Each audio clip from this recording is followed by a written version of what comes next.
Welcome to Portugal Reports. I am Ross Rick. And today the topic of discussion is exploration. Portugal led the way age of exploration, sending its explorers first to nearby Africa, and then around the world.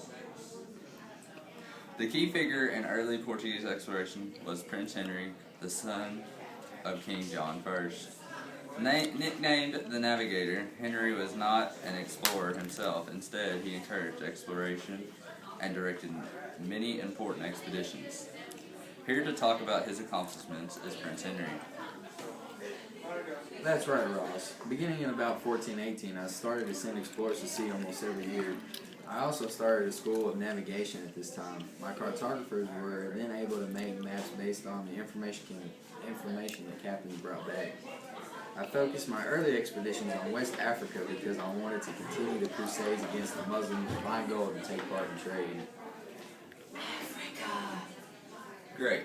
You mentioned your school of navigation, Prince Henry, which you opened around 1418.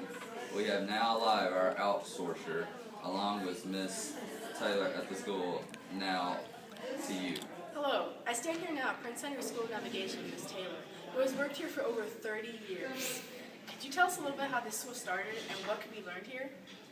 Prince Henry started the first school for navigation along with an astronomical observatory at Sagres, Portugal. In this school, people were trained in navigation, map-making, and science in order to sail down the west of Africa. Isn't that nice? Back to you, Ross. Thanks, Miss Taylor. After Prince Henry, Portuguese explorers made their way further and further south. In 1488, Bartolomé Dias became the first European to go around the southern tip of Africa. Here to talk about his adventures is Bartolomé. With my two caravels ready, we left in August of 1487. We sailed from Cape Palmas to the mouth of the Congo, and then we kept to the coast until we reached Cabo de Volta around New Year's Day, 1488. We were swept southward past the actual tip of Africa. Unknowing, we sailed east for 13 days before turning back around. It was on this return that I finally saw Cabo Tometiso, or what is now called the Cape of Good Hope. We finally returned home later that year. Okay then, that was Bartolomé Dias for you. After Dias' explorations to Africa, Vasco da Gama set sail in 1497 with 4 ships to try and find a sea route to India. Da Gama's ships rounded Africa's southern tip and then sailed up the east coast of the continent.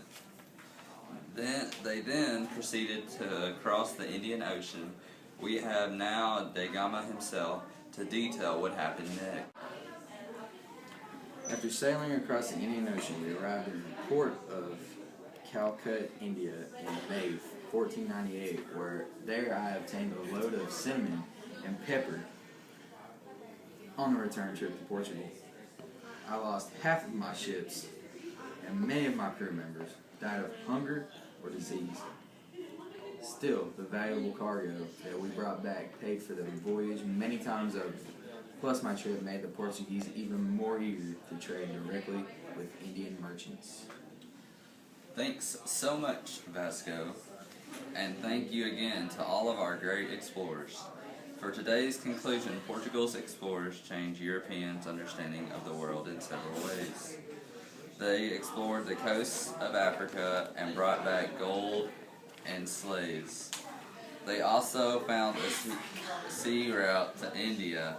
From India, explorers brought back spices like cinnamon and pepper and goods such as porcelain, incenses, jewels, and silk. Until next time, this is Ross Rick, signing off for today's Portugal's Report.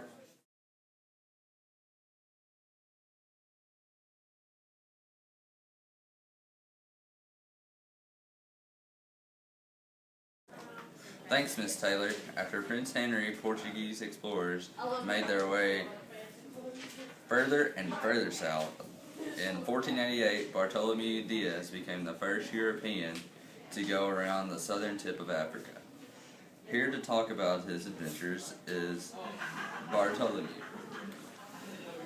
With my two caravels readied, we left in August of 1487. We sailed from Cape